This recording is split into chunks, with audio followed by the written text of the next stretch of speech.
ಪಹಲ್ಗಾಮ್ ದಾಳಿ ನಡೆಸಿದ ಉಗ್ರರ ಮಾಹಿತಿ ಕೊಟ್ಟ 20 ಲಕ್ಷ ರೂಪಾಯಿ ಬಹುಮಾನ. ಪುಲ್ವಾಮಾ ಜಿಲ್ಲೆಯ ವಿವಿಧ ಭಾಗಗಳಲ್ಲಿ ಇಂಥ ಪೋಸ್ಟರ್ಗಳು ಕಾಣಿಸಿಕೊಳ್ತಾ ಇವೆ.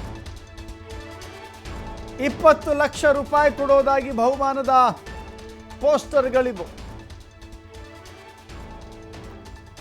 ಕೇಂದ್ರ ಸರ್ಕಾರ ಈಗಾಗಲೇ ಪಹಲ್ಗಾಮ್ ಉಗ್ರರ ಪತ್ತೆಗಾಗಿ ತಂಡಗಳನ್ನು ನಿಯೋಜನೆ ಮಾಡಿದ್ದಾರೆ. ಆದರೂ ಕೂಡ ಈ ರೀತಿಯ ಪೋಸ್ಟರ್ಗಳು ಕಾಣಿಸಿಕೊಳ್ತಾ ಇವೆ. ಇದು ಸರ್ಕಾರವೇ ಪ್ರಕಟಿಸಿರುವಂಥ ಪೋಸ್ಟರ್ ಅಂತ ಅಧಿಕೃತವಾಗಿ ಇಲ್ಲಿವರೆಗೂ ಖಚಿತವಾಗಿಲ್ಲ.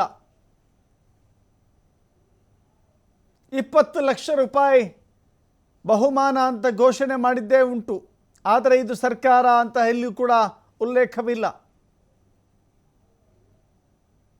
ಸರ್ಕಾರ ಘೋಷಣೆ ಮಾಡುವ ಹಂತಕ್ಕೆ ಇನ್ನೂ ಕೂಡ ಬಂದು ತಲುಪಿಲ್ಲ. ಯಾಕೆಂದರೆ NIA ಭಾಳ ಪ್ರಬಲವಾಗಿ ಎಲ್ಲಿ ನಂಬರ್ಸ್ ಕೂಡ ಕೊಟ್ಟಿದ್ದಾರೆ, ನೋಡಿ ಗಮನಿಸ್ತಾ ಇದ್ದೀರಿ. ಉಗ್ರರ ಫೋಟೋಗಳನ್ನು ಹಾಕಿದ್ದಾರೆ. ಉಗ್ರರ ಫೋಟೋಗಳ ಜೊತೆಗೆ ಅಲ್ಲೊಂದು ಟೆಕ್ಸ್ಟ್ ಕೂಡ ಉರ್ದು ಭಾಷೆಯಲ್ಲಿ ಬರೆದಿದ್ದಾರೆ. ಉಗ್ರರ ಸುಳಿವನ್ನು ಕೊಟ್ಟರೆ 20 ಲಕ್ಷ ರೂಪಾಯಿ ಬಹುಮಾನ ಅಂತ ಹೇಳಿ. ಅದರ ಜೊತೆಗೆ ಉಗ್ರರು ಪತ್ತೆಯಾದರೆ ನಿಮಗೆ ಗೊತ್ತಾದರೆ ಇಂಥ ನಂಬರ್ಗಳಿಗೆ ಸಂಪರ್ಕ ಮಾಡಿ ಅಂತ ಹೇಳಿ ಕೆಲವಷ್ಟು ಫೋನ್ ನಂಬರ್ಗಳನ್ನು ಕೂಡ ಅಲ್ಲಿ ಮೆನ್ಷನ್ ಮಾಡಿದ್ದಾರೆ.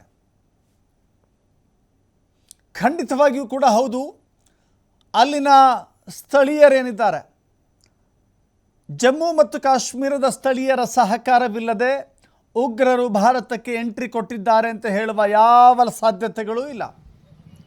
ಸ್ಥಳೀಯರ ಸಹಕಾರ ಇದೆ. ಸ್ಥಳೀಯರ ಸಹಾಯವಿಲ್ಲದೆ ಅವರು ನಮ್ಮ ಗಡಿಯನ್ನು ಪ್ರವೇಶ ಮಾಡಲಿಕ್ಕೆ ಸಾಧ್ಯವೇ ಇಲ್ಲ. ಅದು ಕೂಡ ಸತತ 20 ತಾಸುಗಳ ಜರ್ನಿ ನಡೆದುಕೊಂಡು ಬಂದಿದ್ದಾರೆ. ಹೀಗಾಗಿ ಸ್ಥಳೀಯರಿಗೆ ಮಾಹಿತಿ ಇದ್ದರೆ ಕೊಡಿ ಎನ್ನುವ ಪೋಸ್ಟರ್ ಇದು.